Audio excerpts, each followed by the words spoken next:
Muita alegria que quero cumprimentar a todos os professores, os oficiais da Escola Bíblica Dominical e principalmente os nossos alunos, com a paz do Senhor, desejando-lhes que neste quarto trimestre de 2023, os irmãos possam encerrar a sua tarefa com chave de ouro, colocando-se à disposição do Senhor para um tema da mais alta importância para aqueles que têm paixão pelas almas perdidas. Me perguntaram o que eu acho sobre nós temos uma lição inteira abordando o tema de missões.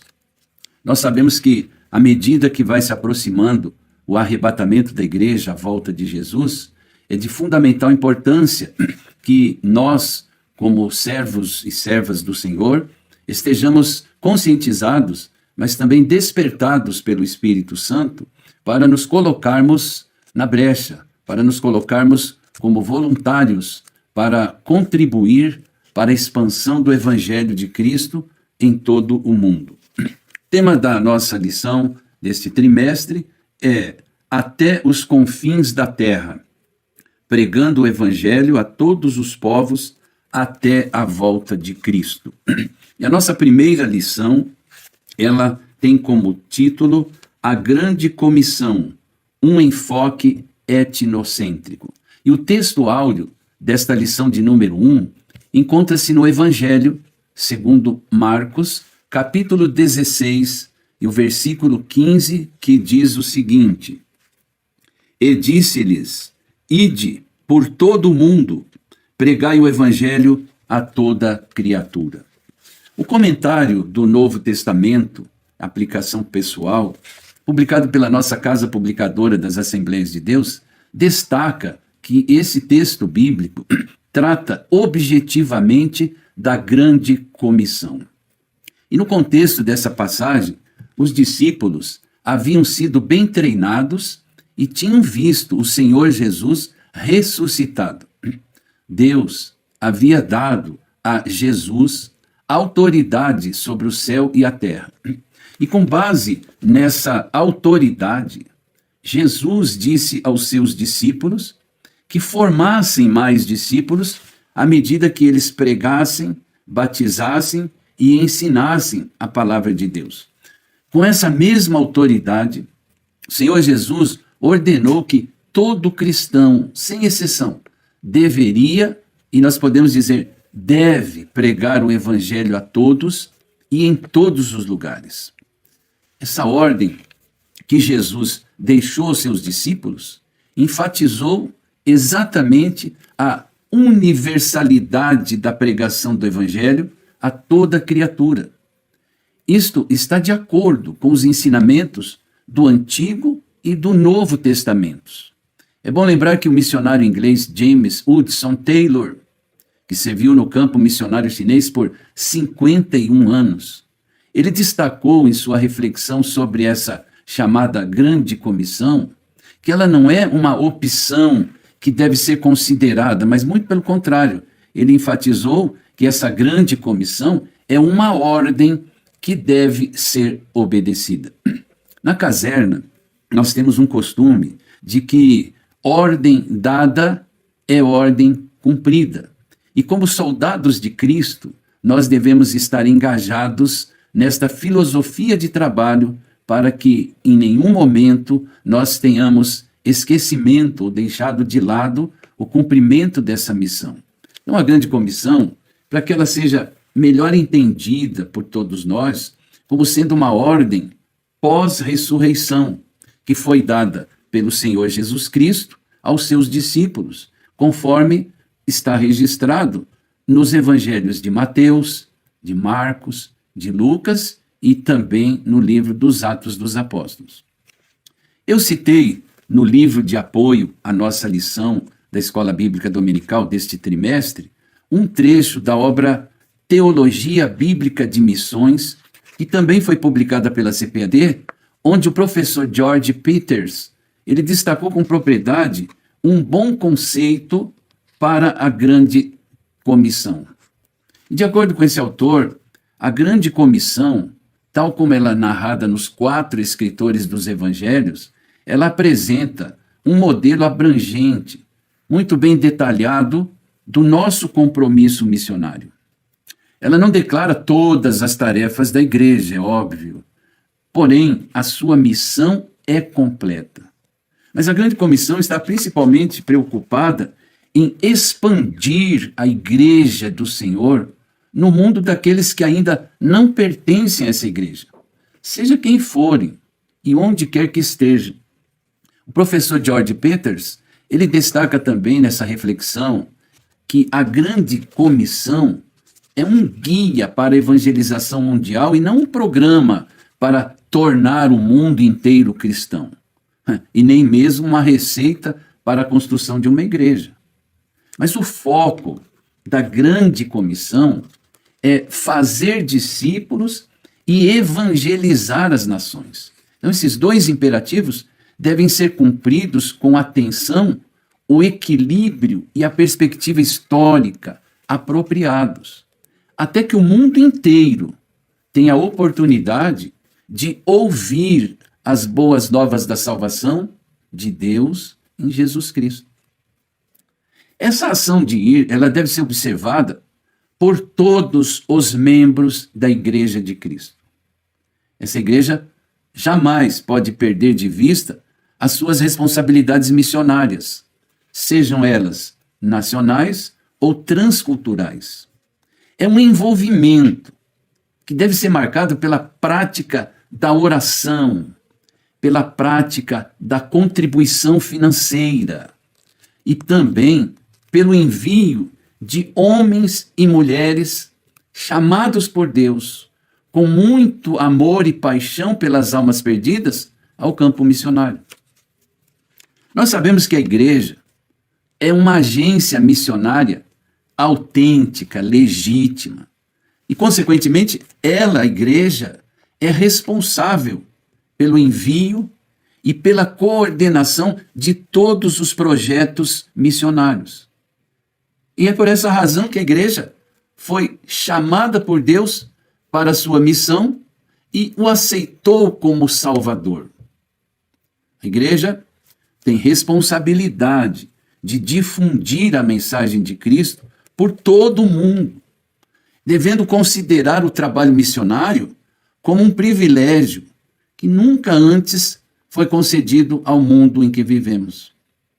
Agora, resta saber que, para que haja eficácia na grande comissão, é indispensável que o Espírito Santo habite com poder na vida dos membros da igreja, conforme está escrito em Lucas, capítulo 24, versículo 49, e também como capítulo 1 do livro de Atos, no versículo 8.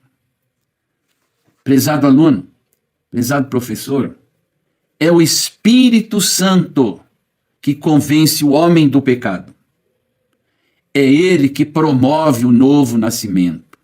É o Espírito Santo que capacita as pessoas a confessarem o Senhor Jesus, não somente como Salvador pessoal, mas como Senhor absoluto das suas vidas. Nós entendemos que nem todos são chamados especificamente para esse trabalho, mas a responsabilidade de carregar esta semente, conforme o Salmo 126, verso 6 diz, chorando enquanto caminhamos.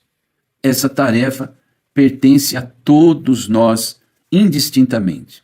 Eu citei no livro de apoio que um dos líderes do movimento moraviano, ele estabeleceu como lema, já no século XIX, 3 sentenças em relação à grande comissão. A primeira delas estava fundamentada na devoção do cristão ao Senhor Jesus, no que diz respeito ao trabalho em todo o mundo, e com total amor, amor irrestrito ao ser humano. A segunda sentença destacava que cada cristão deveria ter consciência da sua responsabilidade missionária e que, consequentemente, deveria compartilhar a sua fé onde quer que estivesse.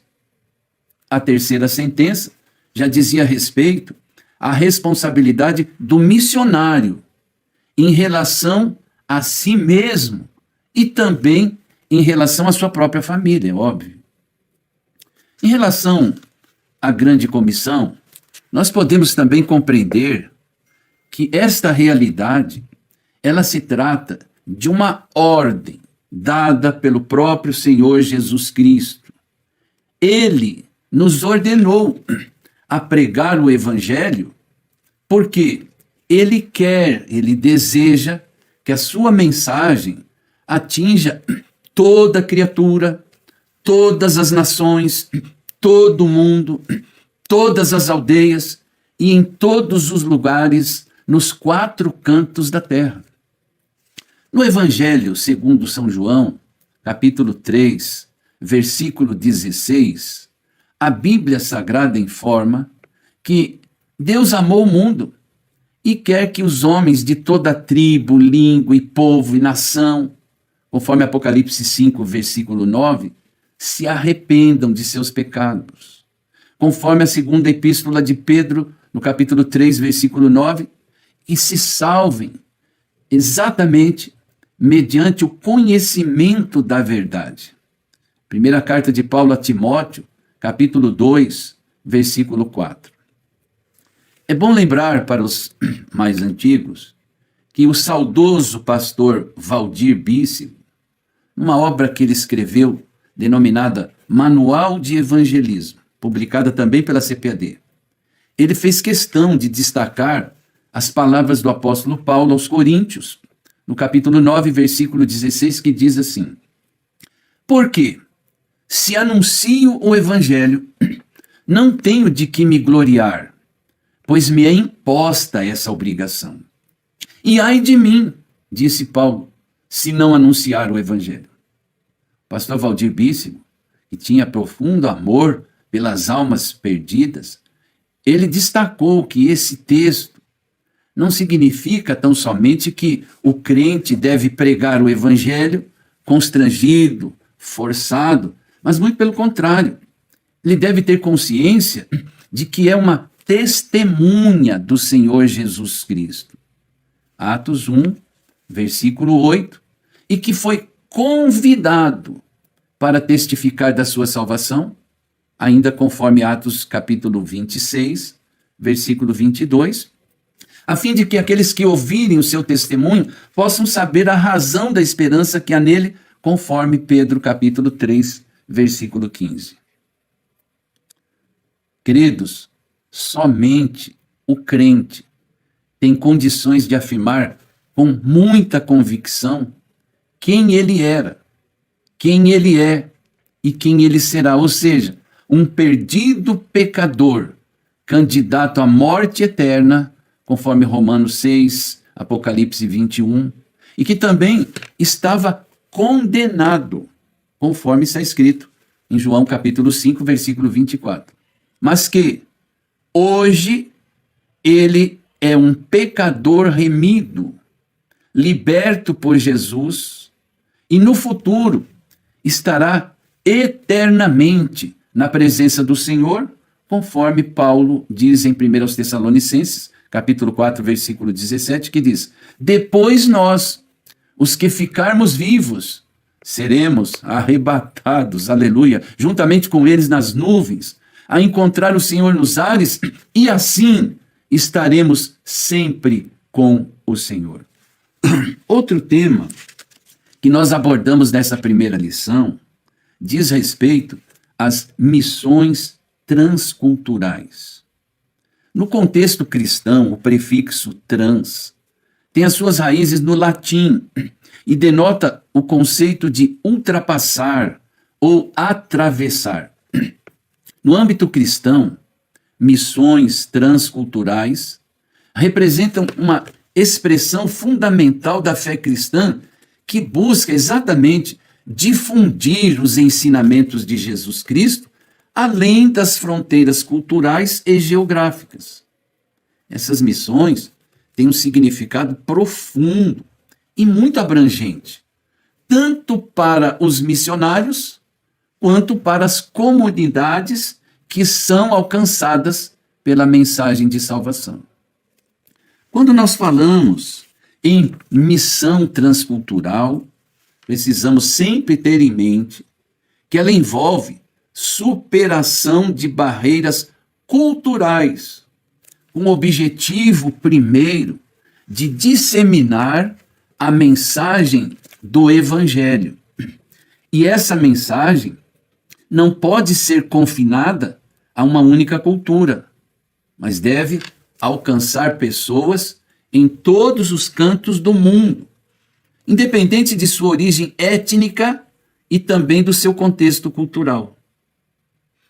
Quando nós falamos em cultura nesse contexto, nós estamos nos referindo às normas não escritas que orientam o modo de vida de um grupo de pessoas e que abrangem elementos como idioma, tradições, costumes, religião e as práticas culturais, ou seja, tudo o que é distintivo desse grupo específico. Então, as missões transculturais, elas são nada mais, nada menos do que uma manifestação do mandamento de Jesus dado aos seus seguidores, com o objetivo de fazer discípulos em todas as nações. Isso tem um reflexo.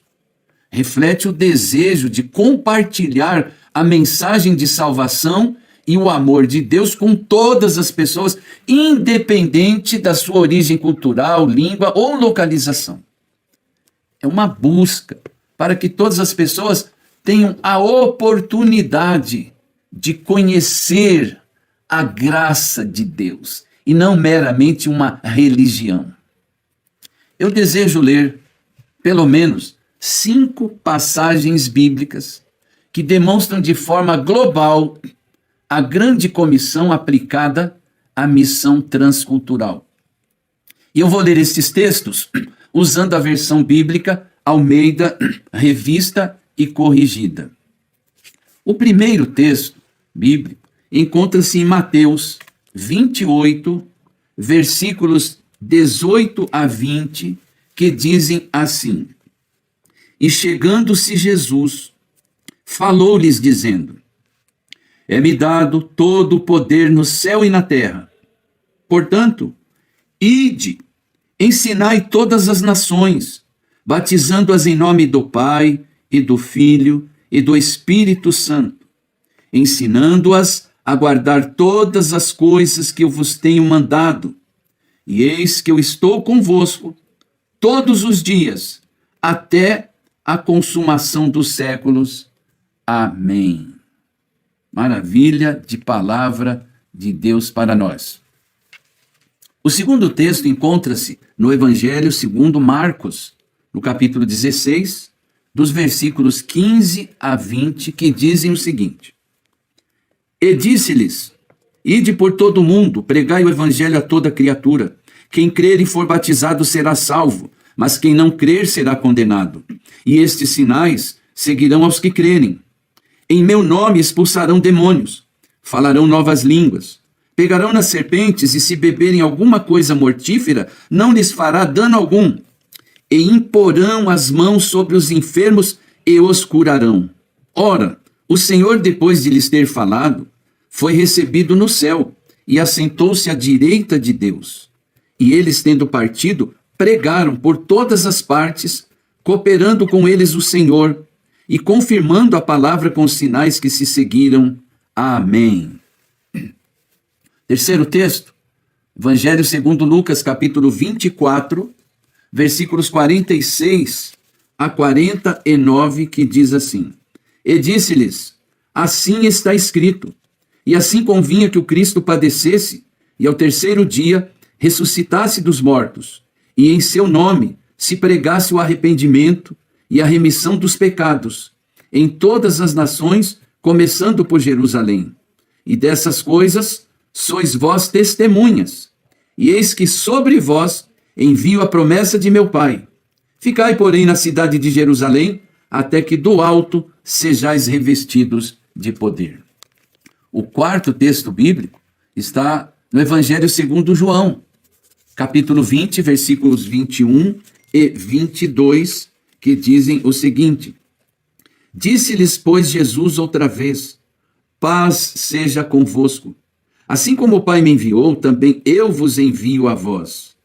E havendo dito isso, assoprou sobre eles e disse-lhes: Recebei o Espírito Santo.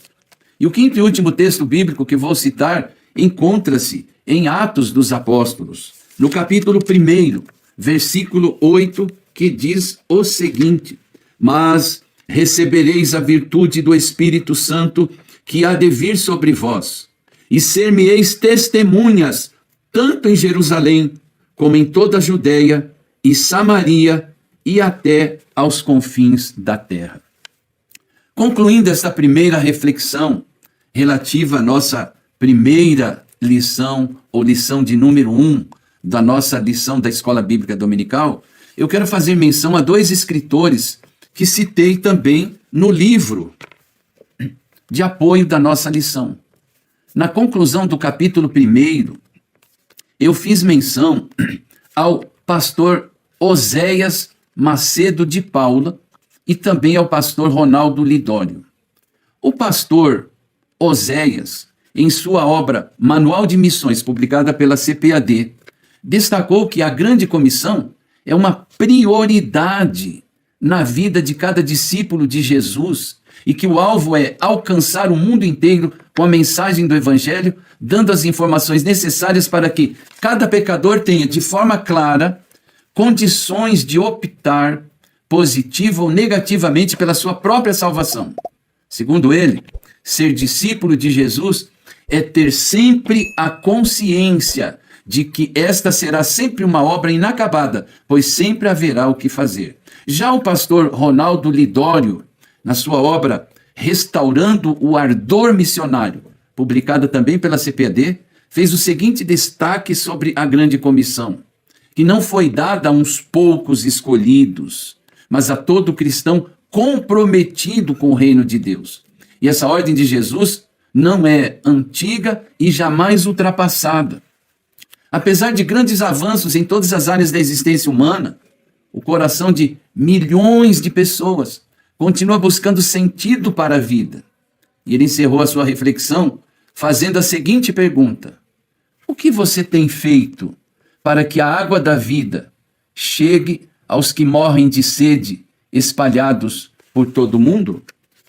Que o Senhor se digne em abençoar cada amante da obra missionária, sabendo que nós temos um grande desafio em missões transculturais, ou seja, alcançar o mundo inteiro com a mensagem genuína do Evangelho.